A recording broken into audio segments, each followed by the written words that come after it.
Hi good morning all of you. My self doctor Monu working under home ministry. आज हम जो है read के ओल्ड पेपर हैं उनके अंदर मनोविज्ञान जो है उसको देखेंगे। बिना टाइम वेस्ट करते हुए हम वीडियो को स्टार्ट करते हैं। तो इसके अंदर पहला क्वेश्चन देखिए, 5 वर्ष के बच्चे में दूसरों के प्रति प्रतिक्रिया तथा संप्रेषण में कमी है, यानी और असामान्य व्यवहार, यानी दूसरों के साथ जो है ना वो बात नहीं कर पा रहा, एक अजीब सा व्यवहार कर रहा है। तो ये पूछ रहा है कि ये किस तरह के जो मनोविज्ञान में किस तरह के लक्षण है ये। तो इन्होंने कहा है कि श्रवण बाधिता, शैक्षिक पिछड़ापन, शैशव शालीनता, अधिगम अक्षमता। तो इसमें हमने देखा कि अगर वो संप्रेषण में या असामान्य व्यवहार कर रहा है तो श्रवण की सुनने में उसकी कोई प्रॉब्लम नहीं है, शिक्षा में भी उसकी कोई प्रॉब्लम नहीं है, अधिगम में भी हम नहीं कह सकते कि उसको अधिगम वो लर्निंग करेगा नहीं करेगा। शैशव शालीनता, शैशव शालीनता होता है ऑटिज्म, एक तरह की प्रॉब्लम होती है। ऑटिज्म जो है आत्म विमोह या स्वप्रायणता, यानी जिसको मतलब वो बच्चा बाहर बोलने में थोड़ा हेजिटेट करता है, तो ये इस मनोविज्ञान के अंदर ये प्रॉब्लम को हम बोलेंगे शैशव शालीनता। अब देखिए इसके अंदर एक सवाल और बन रहा है कि ऑटिज्म का सर्वप्रथम वर्णन किसने किया था। तो ऑटिज्म का सर्वप्रथम वर्णन व्याख्या वाली लाइन में देखिए, लियो कॉर्नर ने 1943 में किया था। और अभी ऑटिज्म के और लक्षण क्या होते हैं, लक्षण देखिए। ये लक्षण देखना इसलिए ज़रूरी है कि अगर हमारे दूसरे सवाल बनते हैं इससे, हमारा एक सवाल, हमारा एक क्वेश्चन दिया हुआ है तो ये व्याख्या के साथ दिया हुआ है तो बहुत अच्छा दिया हुआ है, क्योंकि इसके अंदर हमारे दूसरे सवाल भी बनते हैं। तो लक्षण क्या है, सीमित एवं दोहराव युक्त व्यवहार करेगा, एक ही शब्द को बार बार बोलेगा, जैसे पानी पानी, अच्छा मैं जैसे दूध दूध लाया, ऐसे इस टाइप से बोलेगा। सामाजिक व्यवहार व संपर्क भी कमज़ोर हो जाएगा बच्चे का, और बोलने में भी वो प्रॉब्लम आएगी, नज़रें भी नहीं मिला पाएगा, विभिन्न कौशलों को सीखने में उसे समस्या फिर आएगी ही, है ना। श्रवण बाधिता, सुनने की क्षमता में भी उसकी कमी हो जाएगी। मतलब सुनिए, श्रवण बाधिता जो है ना, सॉरी से देखिए, ये हमारा जो 1 2 3 4 ऑप्शन दिया है इसमें पहला ऑप्शन श्रवण बाधिता है। तो ये पूछ रहा है कि श्रवण बाधिता होती क्या है, सुनने की क्षमता में कमी। ये ऑटिज्म का लक्षण नहीं है सुनने की, ये तो सुनने का मतलब हम किसी चीज़ को गौर से नहीं देखते, तो उसको ये बताया है। और शैक्षिक पिछड़ापन, मतलब काम करने में सही काम से कोई लिख नहीं पा रहा है, याद नहीं कर पा रहा है, ये होता है। अधिगम अक्षमता, सीखने की क्षमता में कमी। ये तीनों जो है इनको डिटेल से यहाँ एक्सप्लेन किया है, इसलिए ये बहुत अच्छी तरह से दिया हुआ है। अब सेकंड सवाल देखिए, किशोरावस्था की ऐसी आदत जिसमें खुद को भूखे रखने की प्रवृत्ति होती है, यानी ज़्यादातर बालिकाओं में पाई जाती है, जीरो फिगर बनाते हैं ना आजकल की ऐसा, तो इसको क्या बोलेंगे हम। इसमें इन्होंने आंसर दिए हुए हैं, एनोरेक्सिया नर्वोसा और डेलिरियस ट्रेमनेस एंड साउलिंता एंड डाउन सिंड्रोम। तो इन्होंने इसका आंसर दिया है 1 नंबर, एनोरेक्सिया नर्वोसा। अब हम कहेंगे कि क्या पता ये कौन सा एनोरेक्सिया जो है नर्वोसा होता है या साउलिंता होती है। साउलिंता तो ऑटिज्म, तो हमने देख लिया क्या प्रॉब्लम होती है, ऑटिज्म हमारा क्लियर हो गया, किसने दिया था सबसे पहले इस तरह से, और क्या इसके लक्षण होते हैं। इसके अंदर हमें देखना है एनोरेक्सिया नर्वोमा जो है इसका आंसर है, तो ये क्या होता है। किशोर किशोरी को ऐसा लगता है कि वे मोटे होते जा रहे हैं, इसलिए अपना भार नियंत्रित करने के लिए अपेक्षित भोजन की मात्रा में वो कमी कर देते हैं, भूखे रहते हैं। यह एक ईटिंग डिसऑर्डर भी कहलाता है। अब इसको अभी ये तो हो गया, इसका क्लियर हो गया। उसके बाद इन्होंने सेकंड नंबर ऑप्शन जो है डेलोरियम ट्रेमेनस, ये क्या है इसका बताया है। तो इसको देखिए, डेलीरियम ट्रेमेनस जो है क्या होता है, शराब को छोड़ने के बाद उभरने वाले गंभीर लक्षण।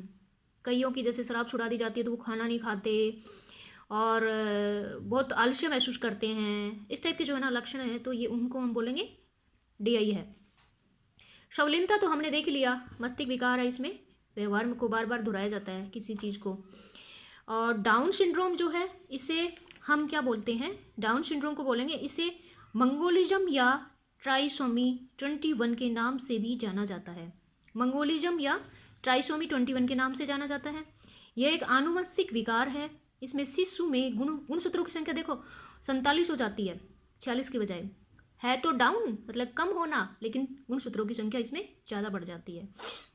क्लियर हो गया चारों पॉइंट। उसके बाद है ना थर्ड क्वेश्चन देखिए, निम्न में से किस तकनीक के अंतर्गत एक बच्चा किसी चीज़ को हासिल करता है जिसे बाद में वह उसे अपनी इच्छुक चीज़ें या कार्य या लाभ में बदल सकता है, हासिल करता है, इसको हम टोकन इकोनॉमी बोलेंगे। आंसर देखते हैं, यही है टोकन इकोनॉमी। अब देखिए इसमें ना इसके अंदर कई ऑप्शन दिए हुए हैं कि गठन करना, विलोपन करना, अप्रकट संवेदीकरण करना, तो ये कुछ भी नहीं होगा, डायरेक्ट इसमें टोकन इकोनॉमी, टोकन मतलब किसी को हम कोई चीज़ देते हैं तो बच्चे को प्राइज़ देते हैं तो वो काम करेगा, इस टाइप से जो है ना ये इसमें आएगा। टोकन इकोनॉमी का इन्होंने बताया भी है। कुछ बालक जो है व्यवहार संबंधी समस्याओं से ग्रस्त होते हैं और जब उन बालकों द्वारा क्या होता है कि वांछित व्यवहार किया जाता है तो उन्हें पुरस्कार टोकन दिया जाता है टोकन के रूप में। ऐसे बच्चे को होटल में हम कहते हैं ना कि अगर तुम इतना पढ़ लेगा तो हम तुम्हें ये प्राइज़ देंगे, उसी तरह की बातें जो है यहाँ पे बताई गई है। हमारा नेक्स्ट सवाल देखिए, क्वेश्चन नंबर 4। क्वेश्चन नंबर 4 जो है रेट का 2018 के अंदर आया था भी ये पेपर, ऊपर दिख रहा है आयोजन। समायोजन प्रक्रिया के दौरान विद्यार्थीगण बहुत सी विरोधाभासी परिस्थितियों से गुजरते हैं। उदाहरण स्वरूप एक विद्यार्थी शिक्षक के सामने अपनी गलतियों को स्वीकार करना चाहता है, पर इसके साथ ही वह शिक्षक द्वारा दंडित होने से भी डरता है ना। वो कहता है कि मैं अगर मेरी गलती स्वीकार कर लूँगा तो मुझे दंड मिलेगा। तो इसके साथ क्या होता है, निम्न में से किसके सापेक्ष में इसे अच्छी तरह समझा गया है, बताइए किसने इसे बताया। तो इसमें 3 ऑप्शन दिए गए हैं।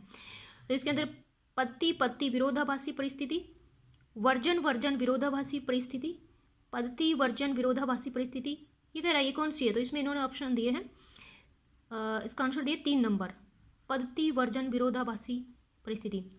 देखो पद्धति वर्जन, वर्जन वर्जन तो होगा नहीं, पद्धति वर्जन तो इसमें हो गया, लेकिन विरोधाभासी परिस्थिति है।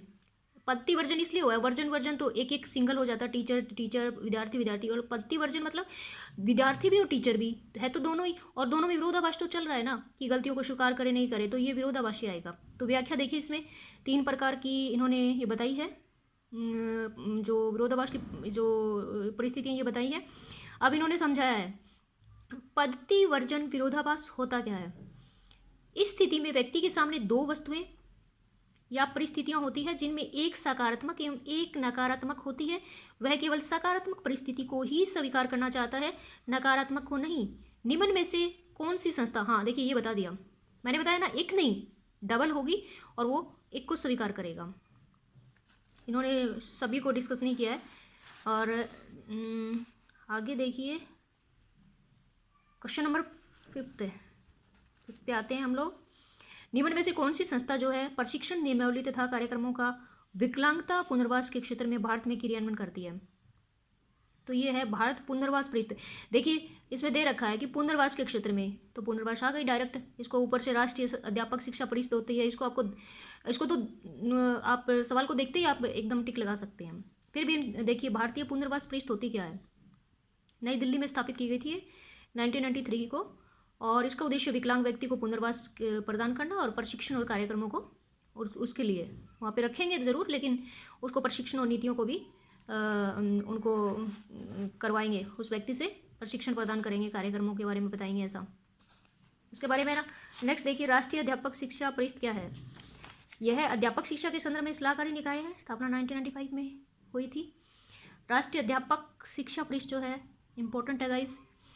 और ये स्थापना देखिए किसी की 1993 में हुई है, किसी की 95 में हुई है। तो अगर आप कोई लर्नर अच्छे हैं तो आप ये कर सकते हैं। बाकी जो है बोल रही हूँ कि ये डेट जो होती है इनको या तो आप कहीं राइट डाउन कर लीजिए किसी नोटबुक में, और अगर आपको लगता है कि मैं कर ही नहीं पा रहा तो आप डेट को स्किप कीजिए, क्योंकि एक डेट की एक सवाल के लिए आप ऐसा नहीं है कि आप उसको रट्टा लगाते रहेंगे। राष्ट्रीय शैक्षिक योजना एवं प्रशासन जो है विश्वविद्यालय, जिसे नूपा कहते हैं, इसकी स्थापना 1962 में हुई थी और 2006 में इसे मानद विश्वविद्यालय का दर्जा दिया गया। और राष्ट्रीय शैक्षिक एनसीईआरटी इंपॉर्टेंट है भाई, यह शिक्षा के जुड़े मामलों पर केंद्र सरकार प्रांतीय सरकार को सलाह देती है। 1961 में इसको जरूर याद करना, इसकी 1961 में स्थापना की गई थी, नई दिल्ली में मुख्यालय है। इसको याद करने का बिल्कुल आसान तरीका है, जैसे क्या है 1961 है, 1961 में आप क्या करोगे कि 66 साल का जो है ना व्यक्ति जो है बूढ़ा हो जाता है, तो हमारे इंडिया में हम उसे बुजुर्ग कहते हैं। तो 61 उसमें एक और जोड़ दीजिए, ऐसे याद रहेगा, क्योंकि एक और जोड़ दिए। और जो एनसीईआरटी भी है ना वो भी हमारे बूढ़ों की तरफ बहुत सलाह देती है केंद्र और प्रांतों को। तो हो गया नई दिल्ली में मुख्यालय, याद ही हो गया। और 1961 इसका है तो नूपा का 1962 है, इस तरह से याद करेंगे। नूपा का 1962 है तो फिर जो बुजुर्गों की जो पुनर्वास थी ना भारतीय पुनर्वास वाली, तो उसका 1993 है। अब 1993 उसका है तो अध्यापक वाली 1995 हो गया। तो इस टाइप से लिंक जोड़ के और आप हैं इन्हें याद रख सकते हैं। और नेक्स्ट हमारा है नेक्स्ट देखिए,